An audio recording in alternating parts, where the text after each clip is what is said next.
جب اللہ کے رسول صلی اللہ علیہ وسلم کی شہادت کی خبر اڑ گئی تو مدینے میں بھی یہ خبر بہت آنن فانن پہنچ گئی۔ چنانچہ قبیلہ بنو دینار کی ایک خاتون مدینے سے روانہ ہوئی، اور جب وہ چلی تو راستے میں ایک صحابی ان کو ملے۔ ان سے انہوں نے دریافت کیا کہ اللہ کے رسول صلی اللہ علیہ وسلم کے بارے میں مجھے بتائیے کہ آپ کا کیا حال ہے۔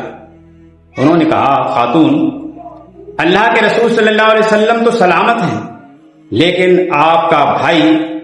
جنگ کے اندر شہید ہو گیا ہے۔ انہوں نے کہا، میں اپنے بھائی کے بارے میں نہیں پوچھ رہی ہوں۔ پھر ایک بڑی آگے اور ایک اور شخص سے ملاقات ہوئی، ایک اور صحابی سے پوچھا۔ انہوں نے بھی کہا کہ اللہ کے رسول صلی اللہ علیہ وسلم تو سلامت ہیں، لیکن آپ کے شوہر شہید ہو گئے ہیں۔ آگے اور بڑی تو کسی سے پوچھا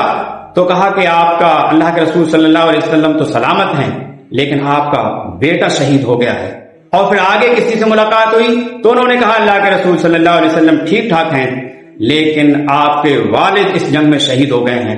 اور جب انہوں نے اللہ کے رسول صلی اللہ علیہ وسلم کو اپنی آنکھوں سے دیکھ لیا تو یہ کہا کہ باپ، جسے علامہ شبلی نے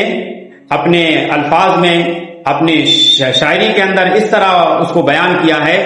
کہ باپ بھی، بیٹا بھی، شوہر بھی، برادر بھی فدا، اے شہیدی تیرے ہوتے ہوئے کیا چیز ہیں ہم، کل مصیبت بعد کا جلد، یعنی آپ جب صحیح سلامت ہیں تو ہر مصیبت آسان ہے۔ یعنی اللہ کے رسول صلی اللہ علیہ وسلم کا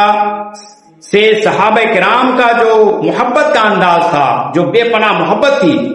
اس کا اس سے پتہ چلتا ہے کہ نہ بیٹے کی کوئی اہمیت ہے اللہ کے رسول صلی اللہ علیہ وسلم کے سامنے، نہ شوہر کی کوئی اہمیت ہے، نہ بھائی کی کوئی اہمیت ہے، نہ والد کی کوئی اہمیت ہے۔ ہاں، یہ ساری محبتیں ہیں، لیکن اللہ کے رسول صلی اللہ علیہ وسلم کی محبت کے تابع ہیں۔ اللہ کے رسول صلی اللہ علیہ وسلم سے سب سے زیادہ صحابہ کرام محبت کرتے تھے، کیونکہ اللہ کے رسول صلی اللہ علیہ وسلم نے یہ بات فرمائی کہ تمہاری ایمان کی تکمیل اسی صورت میں ہو سکتی ہے جب تم